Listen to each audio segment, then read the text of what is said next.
BJP नेता और पूर्व मंत्री मोहसिन रजा ने मुख्यमंत्री योगी आदित्यनाथ को पत्र लिखकर वक्फ बोर्ड की जांच करने की सिफारिश की है। इसमें क्या कुछ आरोप लगाए हैं, क्या कुछ दावा किया गया है, इस रिपोर्ट में देखिए।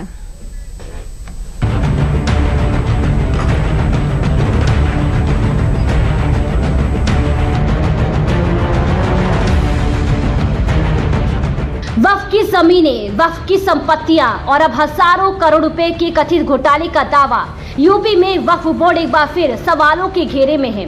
आरोप है कि जिन संपत्तियों का इस्तेमाल समाज और जन कल्याण के लिए होना चाहिए था, वहीं अनियमितताओं और भ्रष्टाचार की परतें चढ़ती चली गई। अब इस पूरे मामले की गूंज मुख्यमंत्री आवास तक जा पहुंची है और इस आवाज को सीएम आवास तक पहुंचाने का जिम्मा खुद यूपी सरकार में पूर्व मंत्री मोहसिन रजा ने उठाया है। यूपी के पूर्व अल्पसंख्यक मंत्री मोहसिन रजा ने सीएम योगी से मुलाकात की।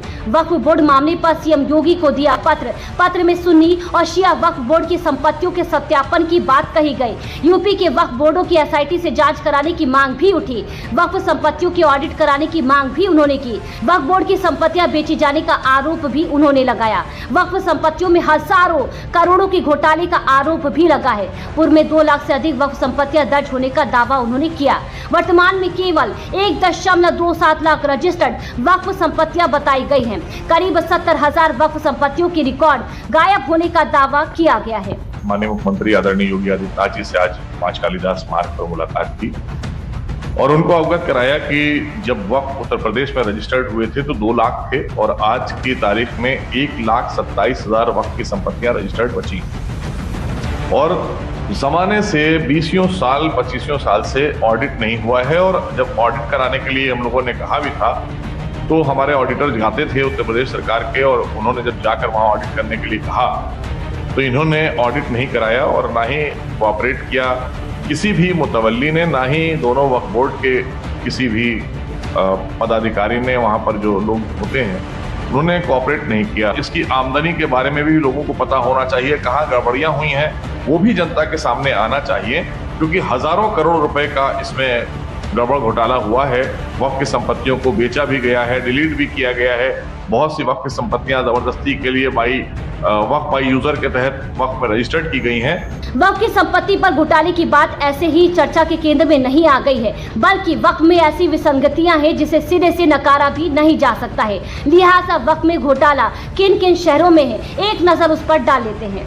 जौनपुर में 4,167 वक्फ की प्रॉपर्टी है, जिसमें अवैध कब्जा 2,000 से ज्यादा पर हुआ है। बरेली में 3,652 वक्फ की प्रॉपर्टी है, जिसमें 2,116 पर अवैध कब्जा हुआ है। अयोध्या में 3,499 वक्फ प्रॉपर्टियां हैं, जिसमें 2,000 पर अवैध कब्जा हुआ है। रामपुर में 3,365 वक्फ की प्रॉपर्टी है, जिसमें 2,363 पर अवैध कब्जा हुआ है। शाहजहांपुर में 2,589 वक्फ की प्रॉपर्टी है, जिसमें 2,371 पर अवैध कब्जा हुआ है। कानपुर की बात करें तो यहाँ पर 1,670 वक्फ की प्रॉपर्टी है, जिसमें 548 पर अवैध कब्जा हुआ है।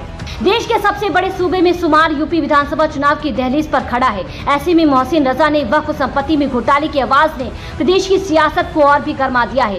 मगर वक्फ की संपत्ति में गड़बड़ी को लेकर अक्सर आवाजें उठती रही हैं। अब हाल ही में शहाबुद्दीन रजवी बरेलवी ने भी वक्फ की संपत्ति की जाँच को लेकर सीएम योगी को पत्र लिखा था। उनके पत्र की कुछ बड़ी बातें हैं, उस पर भी नजर डाल लेते हैं। बीजेपी नेता मोहसिन रजा से पहले मौलाना ने भी लिखा था पत्र। मौलाना शहाबुद्दीन रजवी ने सीएम योगी से जांच की मांग की। मौलाना शहाबुद्दीन रजवी ने पत्र में लगाए कई आरोप, जिसमें राम मंदिर में बड़ा घोटाला होने का दावा भी किया गया। गरीबों की मदद करने की बजाय कमाया मुनाफा। साल 1989 से 2017 तक आजम खान ने संभाला वक्फ।